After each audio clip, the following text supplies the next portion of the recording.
The morning of February 3rd, 1944, 23,000 feet above the Anzio beachhead, Italy.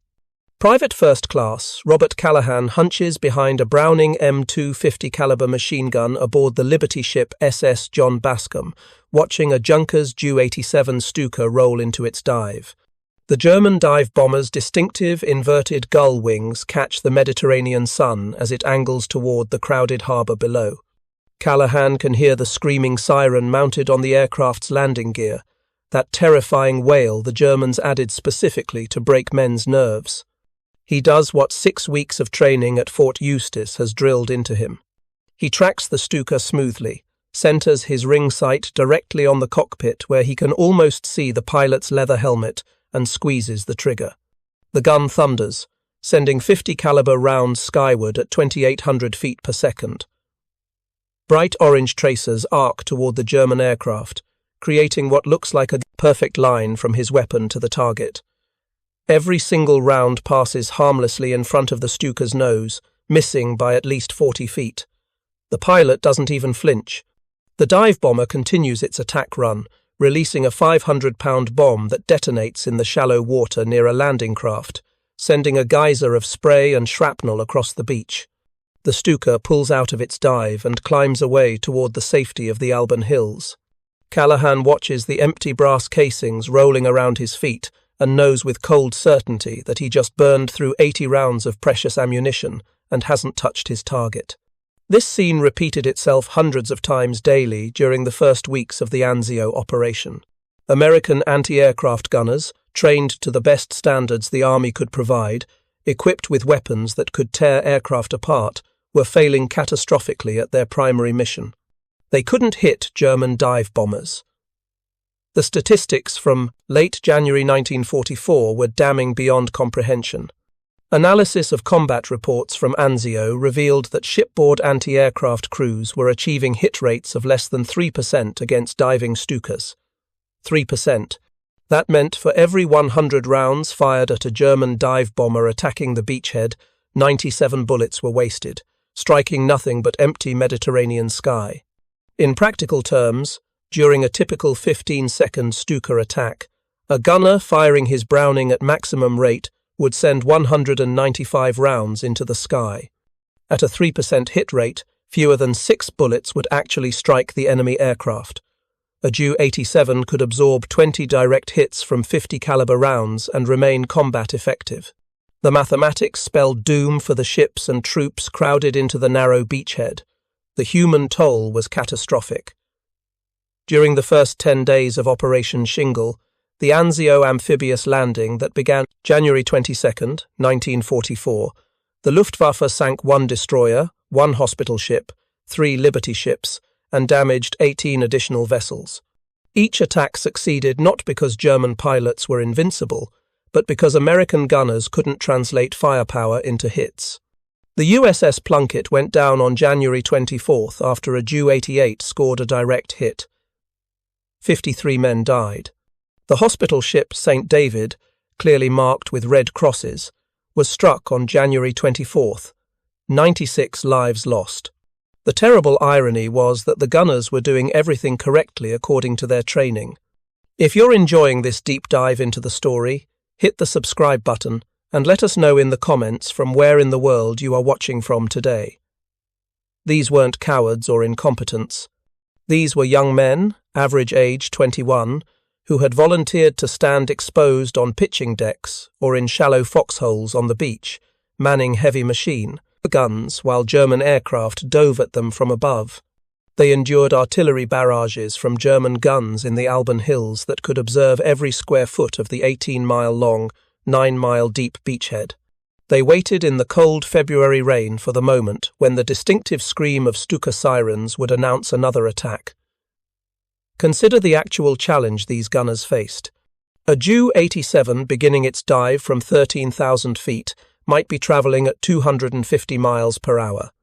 The gunner's ship was stationary. The 50 caliber rounds leaving his weapon travelled at 2,800 feet per second, fast by any measure, but not instantaneous. At a range of 600 yards, 1,800 feet, Those bullets needed approximately 0.65 seconds to reach the target's position. During that 2/3 of a second, the Stuka moved forward 240 feet. The gunner, aiming directly at what he could see, was actually shooting at where the enemy aircraft had been 2/3 of a second ago. This phenomenon, deflection error, had been understood theoretically since World War I. Artillery officers had long dealt with similar problems when engaging moving targets, but the speed differential in aerial combat, combined with the three-dimensional movement of a diving aircraft, made the problem exponentially worse. A World War I fighter might attack at 120 miles per hour. By 1944, German dive bombers accelerated to over 300 miles per hour in their attack runs. To hit a Stuka diving at a 60-degree angle at 400 yards range, a gunner needed to aim approximately 50 feet ahead of the aircraft's nose. Not slightly ahead, not a little bit ahead, 50 feet into empty sky. Throughout the 1920s and 30s, various military theorists had written papers warning that increasing aircraft speeds would make traditional marksmanship obsolete. British anti-aircraft studies from 1938 showed that gunners aiming directly at fast-moving aircraft achieved hit rates below 2%. These warnings were filed away and largely forgotten. The United States Army and Navy continued training anti-aircraft gunners using methods essentially unchanged since 1918. Students fired at towed sleeve targets moving at perhaps 150 miles per hour in straight, predictable paths. When Operation Shingle launched on January 22, 1944, the Allies landed 50,000 troops on beaches at Anzio and Nettuno, 33 miles south of Rome. The operation aimed to outflank the formidable Gustav Line, where German forces had stopped the Allied advance up the Italian peninsula. The landing itself was essentially unopposed. By midnight on the 22nd, 36,000 soldiers and 3,200 vehicles had come ashore. 13 Allied troops were killed, 97 wounded. The ease of the landing created false confidence. Field Marshal Albert Kesselring, commanding German forces in Italy, reacted with stunning speed. Within hours of the landing, he activated Contingency Plan Richard. By January 23rd, elements of 8 German divisions were moving toward Anzio. The Luftwaffe, which had been conserving strength, suddenly became very active. Messerschmitt fighters, Focke-Wulf fighters, Heinkel bombers, Dornier bombers, Junkers bombers, and Stuka dive bombers all received orders to attack the Allied beachhead. By January 25th, the Germans had over 40,000 troops in prepared defensive positions around the beachhead. The trap was set. The Stukas proved particularly effective against the densely packed ships and supply dumps. Unlike level bombers that had to estimate where to release their bombs, Stuka pilots could dive directly at their targets, releasing at altitudes as low as 1,200 feet for maximum accuracy. The Ju-eighty-seven was designed specifically for this mission. Automatic dive brakes limited its speed during the plunge, giving the pilot more time to aim. External bomb racks swung the ordnance clear of the propeller arc. An automatic pull-up system would recover the aircraft even if the pilot blacked out from G-forces. The aircraft carried one 500-pound bomb under the fuselage and 4 110-pound bombs under the wings. Accuracy was remarkable. Studies from earlier campaigns showed Stukas placing bombs within 15 feet of their aiming point. Against ships crowded into a small harbour, this accuracy was devastating. But the Stuka had a critical weakness. With a maximum speed of only 210 miles per hour and a cruising speed of 160 miles per hour, it was the slowest operational aircraft in the theatre. It was essentially defenceless against modern fighters. Its only armament consisted of 2 forward-firing machine guns and a single rear-facing gun. If American anti-aircraft gunners could hit these slow, predictable targets, the Luftwaffe's most effective ground attack weapon would become a liability instead of an asset. The problem was that American gunners couldn't hit them, not with any consistency. Corporal James Whitmore, a 23-year-old gunner from Michigan assigned to an anti-aircraft battery dug into the sand near Nettuno, kept a diary of his first week at Anzio.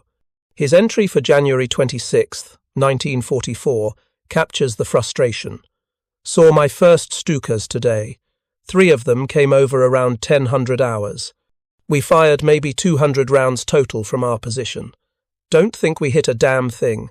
You aim right at them like we learned in training, but by the time the bullets get up there, the plane's somewhere else.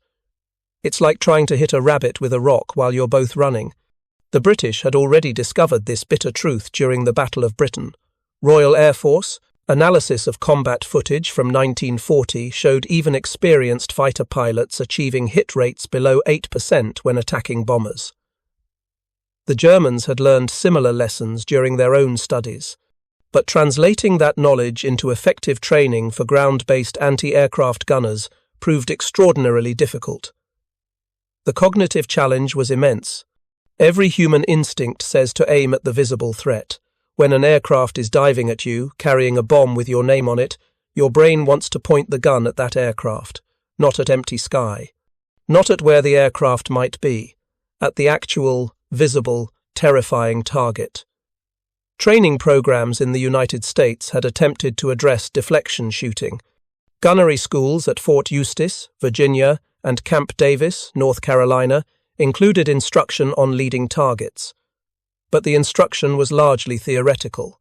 Students watched training films showing proper aim points. They listened to lectures about ballistics and relative motion. Then they fired at towed sleeves, moving in straight lines at moderate speeds. Nothing prepared them for a Stuka rolling into a dive attack at Anzio. The gulf between classroom theory and combat reality was vast. Sergeant Michael Torres, a gunnery instructor at Fort Eustis who later deployed to Anzio, explained the problem in a post-war interview. We told the students they needed to aim ahead of diving targets. We showed them diagrams. But when you put a kid in front of a gun for the first time and tell him to aim at nothing while death is screaming toward him, his hands don't obey his brain. They aim at what they see. That's evolution. That's survival instinct.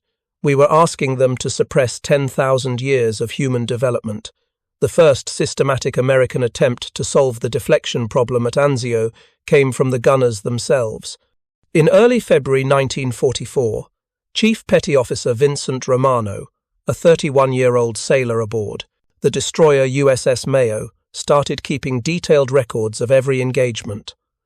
After 12 attacks, he had documented his findings. I only hit Stukas when I aim so far ahead it feels completely wrong. When my brain says I'm shooting at clouds, that's when I get hits. Romano's observations reached Lieutenant Commander Paul Mackenzie, the Mayo's gunnery officer. Mackenzie gathered combat footage from other ships and spent 3 days analysing where gunners aimed versus where bullets went. His report, submitted on February 7, 1944, revealed gunners were consistently undershooting diving targets by factors of 3 to 5. The report went up the chain of command. It reached Rear Admiral Frank Lowry, commanding the naval forces at Anzio, and it arrived at precisely the moment when the Navy had a solution ready to deploy. The solution was technological and psychological. Bell Telephone Laboratories, working under contract for the Navy, had developed the Mark 14 gun, a director, an electromechanical computing device designed specifically for anti-aircraft fire. The system used optical rangefinders to track targets, mechanical computers to calculate future positions, and servo motors to automatically aim the guns. The Mark 14 factored in target speed, direction, altitude, wind, air temperature, even the rotation of the Earth. Most importantly, it calculated not where the aircraft was, but where it would be when the shells arrived. The first Mark 14 directors had reached the fleet in early 1943, primarily installed on cruisers and battleships. By January 1944, improved models were being fitted to destroyers and some Liberty ships. But many vessels at Anzio still relied on manual fire control, gunners using simple ring sights and their own judgment. The Navy began an emergency program to retrofit as many ships as possible with computing gun sights. More importantly, they began teaching gunners a completely new approach to deflection shooting. The new training method came from an unlikely source: duck hunters. Lieutenant Frank Harrison, a naval gunnery officer from Louisiana who'd grown up hunting waterfowl in the bayous, recognized the parallel. "You don't aim at the duck," he explained to his gun crews aboard USS Edison. "You aim at where the duck is going to be when your shot arrives. Same principle, different scale." Harrison developed what he called the reference point system. Instead of calculating angular measurements, he taught gunners to use the attacking aircraft itself as a measuring stick. For a Stuka beginning its dive, aim 1 plane length ahead. For a Stuka in the middle of its dive, moving fast, aim 2 plane lengths ahead. For a Stuka pulling out, aim 1.5 plane lengths ahead. This method spread informally through the fleet at Anzio. Gun crews that used it started seeing results. Tracer rounds that had been passing behind targets were suddenly detonating right where the Stukas flew.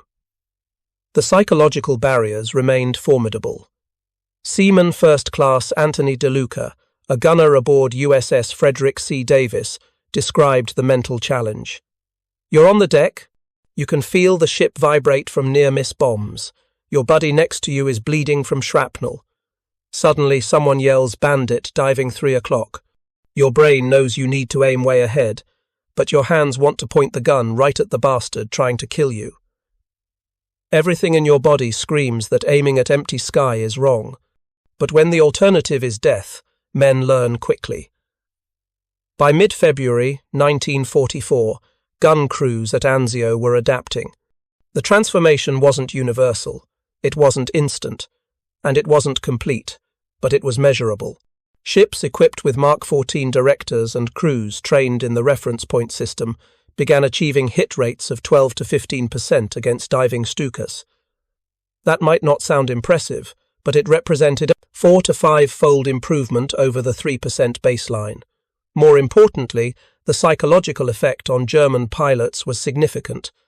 Luftwaffe pilots who had grown accustomed to making their attack runs with minimal interference suddenly faced concentrated, accurate fire. A captured German pilot from Stu's Kampfgeschwader 77, shot down on February 16, 1944, told his interrogators that American anti-aircraft fire had become noticeably more effective. 3 weeks ago, you could ignore it until the last moment. Now you take hits on the approach. Several of our pilots have aborted runs because the fire is too accurate. The numbers told the story more clearly than any testimony. In the first week of the Anzio operation, January 22nd through January 29th, American anti-aircraft gunners fired approximately 475,000 rounds and were credited with shooting down 97 Luftwaffe aircraft. That's roughly 4,900 rounds per kill, and many of those kills were shared with Allied fighters or attributed to gunners who got lucky. By the third week of February, after improved training and gun directors had been deployed, that ratio had improved to approximately 2,800 rounds per kill, nearly a 40% improvement. The Battle of Anzio itself became a grinding stalemate that British Prime Minister Winston Churchill famously criticised. He had expected to see a wildcat roaring into the mountains. Instead, the Allies were pinned on a narrow beachhead, subjected to constant artillery bombardment from German positions in the hills. The flat, marshy terrain offered little cover. German artillery had clear observation of every position. Shells fell on the beach, the marsh, the harbour, and on anything else visible from the Alban Hills, with little distinction between forward and rear positions. The Germans launched their most determined counterattack on February 16th, 1944, Operation Fischfang.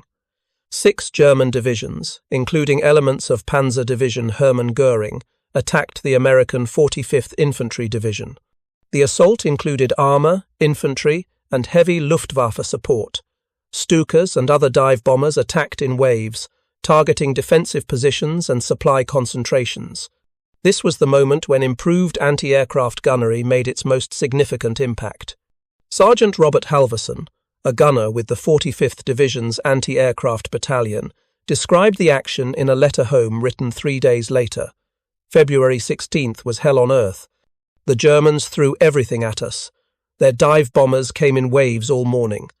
But something was different. Our guys were hitting them. Not every time, but enough. I saw 3 Stukas go down in flames just from our sector. One pilot bailed out and his chute got caught in the wreckage. The plane hit the beach about 200 yards from our position. We could hear the bombs in the wreckage cooking off for another 20 minutes. The German counterattack drove a wedge, a mile deep into Allied lines, but ultimately failed to break the beachhead. Multiple factors contributed to the German failure. Allied artillery was overwhelming, firing over 500,000 rounds during the 3-day battle.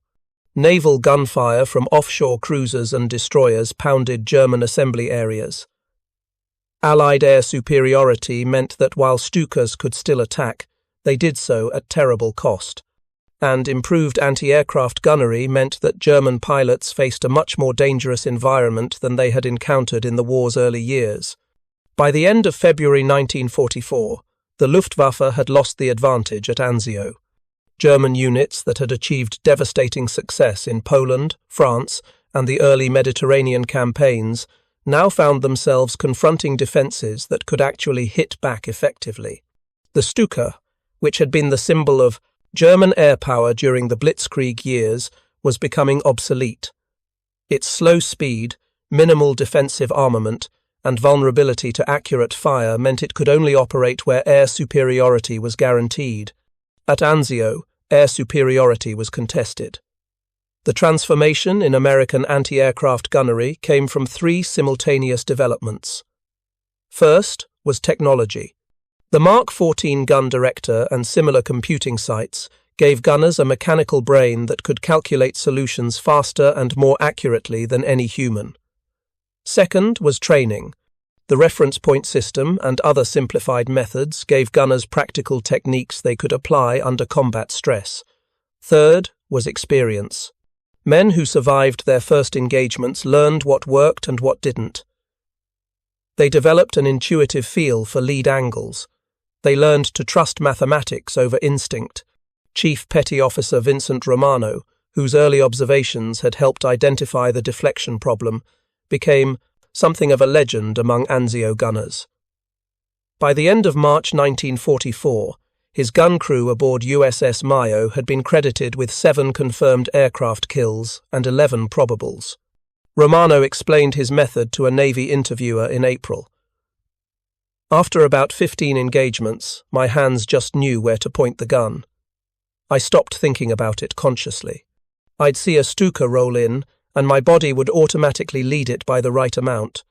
But that only happened after I forced myself to trust the math for those first dozen attacks. I had to fight my instincts until new instincts took over. The introduction of improved computing gun sights accelerated the learning curve. By March 1944, most major vessels at Anzio had been fitted with Mark 14 or Mark 51 directors. The Mark 51, a simpler system designed for smaller caliber weapons, used gyroscopes and mechanical computers to solve the deflection problem. A gunner would track the target through his sight. The system would measure the target's angular velocity. A mechanical computer would calculate the proper lead angle. The gunner would see a pip or dot in his sight showing where to aim. Put the dot on empty sky, pull the trigger, and watch the aircraft fly into your bullets. Seaman Patrick O'Brien, a 20-year-old gunner from Boston aboard USS Boise, first used a Mark 51 sight on March 11, 1944, during a raid on the harbour. You track the plane, the sight does the math, and this orange dot appears. Everything in your training says to aim at the target, but you put the dot in the air ahead of the plane and squeeze. I saw my tracers going out and thought I'd missed by a mile. Then the Stuka flew right into the stream and pieces started coming off the wing. It was like magic, except it was just physics. But technology alone wasn't enough. The best gunners combined mechanical aids with combat intuition developed through experience. Corporal James Whitmore, whose January diary entry had captured his frustration with deflection shooting, became highly proficient by April. His final diary entry from Anzio, dated May 19, 1944, shows the transformation. We got 3 confirmed today.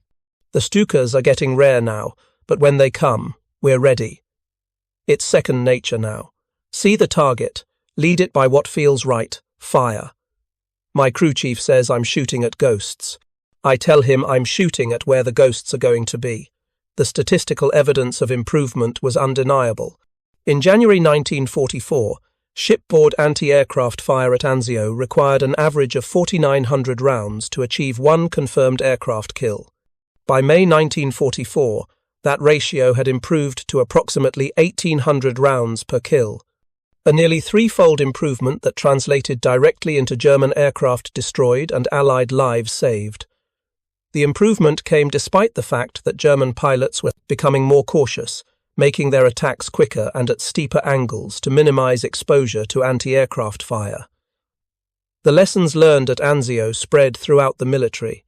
Pacific Theatre B-29 units incorporated deflection training from the start, using techniques proven in Italy. Navy destroyer crews in the Pacific received updated training materials that emphasized the reference point system.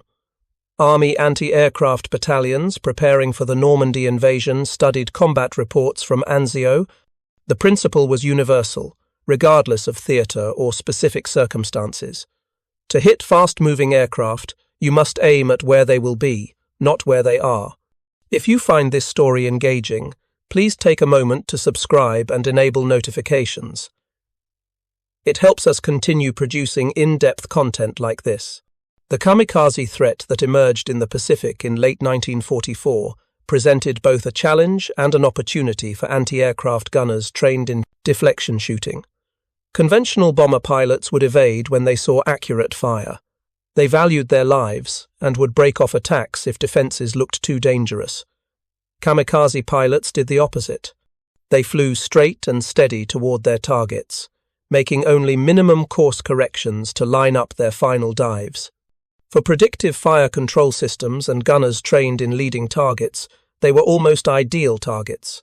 The straight, predictable approaches meant calculating lead angles became simpler, not harder. The Battle of Okinawa, beginning April 1, 1945, became the ultimate test of American anti-aircraft gunnery. The Japanese launched 10 major kamikaze operations, throwing over 1,400 suicide aircraft at the American fleet between April and June. Nearly every ship in the invasion force carried Mark 14, Mark 51, or Mark 57 directors.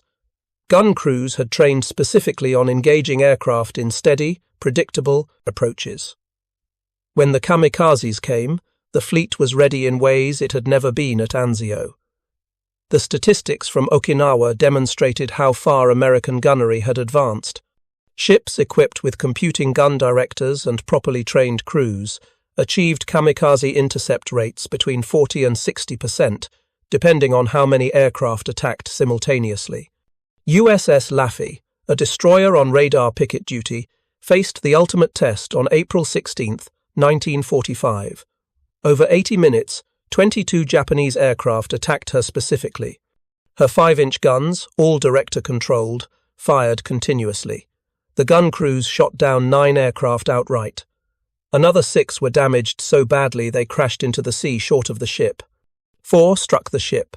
3 more were shot down by combat air patrol fighters. Against 22 attackers, shipboard anti-aircraft fire stopped or destroyed 15. A 68% success rate that would have been unimaginable at Anzio just 15 months earlier. The ship survived, was repaired, and returned to service. The transformation from 3% hit rates to 68% intercept rates represented one of the most dramatic improvements in military capability during World War II. Young men had learned to suppress their evolutionary instincts and trust counterintuitive solutions. They had learned to aim at nothing and hit their targets. The Anzio beachhead finally broke out in late May 1944. Operation Diadem, launched on May 11th, achieved the breakthrough at the Gustav Line that had eluded the Allies for months. German forces withdrew northward. The troops who had been pinned on the beachhead for 4 months advanced inland. Rome fell on June 4, 1944. The strategic objective that Operation Shingle had been designed to achieve, outflanking German defences and opening the road to Rome, was finally accomplished. But the cost had been severe. The Battle of Anzio cost the Americans nearly 24,000 combat casualties, 4,400 dead, 18,000 wounded, 6,800 missing or captured. The British suffered nearly 10,000 combat casualties. Both nations endured an additional 37,000 non-combat casualties, an unusually high number caused by malaria and other diseases endemic to the marshes around the beachhead. The Germans suffered approximately 27,500 casualties. For 4 months, the narrow beachhead had been a killing ground where young men learned hard lessons about modern warfare. One of those lessons was that hitting fast-moving targets required suppressing instinct and embracing physics. The gunners who learned to aim at empty sky while under fire demonstrated humanity's remarkable ability to adapt when survival demands it. They proved that training and technology could overcome evolutionary programming. They showed that when faced with the choice of adapt or die, humans could rewire their responses in real time. Technical Sergeant Frank Magruder, the bomber gunner we met at the beginning of this story, survived Anzio. He was later transferred to a B-17 unit in England and flew 25 missions over Germany. He was credited with 2 confirmed kills and 4 probables. He returned home to Ohio in September 1944. In a 1973 interview, he reflected on his experience learning deflection shooting. The hardest thing wasn't the fear or the cold or watching friends die. The hardest thing was learning to not aim at what I was shooting at. Every fibre of your being says that's wrong. But physics doesn't care what feels right. Physics just is. Once you accept that, once you let the math guide your hands instead of your eyes, you can hit anything. The legacy of those Anzio gunners extends far beyond World War II. The Mark 14 gun director evolved into modern fire control systems. The Navy's Aegis combat system, introduced in 1983, uses the same fundamental principles. Track targets with radar, predict their future positions, guide missiles or fire guns at those predicted positions. The computational power is millions of times greater than the mechanical computers of 1944. But the underlying mathematics is identical. Predict where the enemy will be, not where they are. Modern systems like the Phalanx close-in weapon system, defending naval vessels against incoming missiles, fire 4,500 rounds per minute at empty space where the threat will be. Every round aimed at a point in the sky that, at the moment of firing, contains nothing but air. The system trusts that physics will bring the projectile and target together in a violent intersection. The Iron Dome missile defense system protecting Israeli cities uses the same principle at vastly different scales. Track incoming rockets, calculate intercept points, launch interceptors at those points. Success depends entirely on predicting the future accurately enough that defense and threat arrive at the same place at the same time. Even the F-35 fighter's advanced targeting systems, capable of engaging threats beyond visual range, follow the path blazed by teenage gunners at Anzio, who learned to aim at ghosts. The specific technologies have evolved, but the fundamental challenge remains unchanged. If you aim at what you see, you will miss. Success requires shooting at the future, not the present. Military forces and civilian populations worldwide depend on defensive systems, built on insights developed under desperate wartime pressure at places like Anzio. The psychological transformation required to master deflection shooting reveals something profound about human adaptability. Evolution programmed us to point weapons at visible threats. This instinct served our ancestors well for hundreds of thousands of years.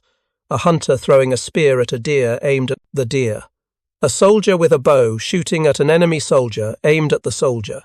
But 20th century warfare introduced speeds that human intuition simply couldn't process. Aircraft moving at hundreds of miles per hour created a gap between what worked evolutionarily and what worked practically.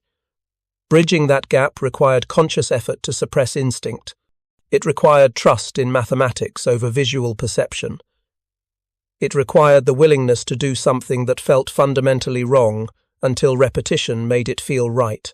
The young men at Anzio who achieved this transformation demonstrated humanity's greatest survival asset, the ability to learn new responses to new challenges, regardless of how counterintuitive those responses feel initially. Video games that simulate aerial combat force modern players to learn the same lessons. Games like War Thunder or IL-2 Sturmovik require players to lead targets just as World War II gunners did. New players struggle, firing behind the targets, experiencing the same frustration Technical Sergeant Magruder felt over Germany.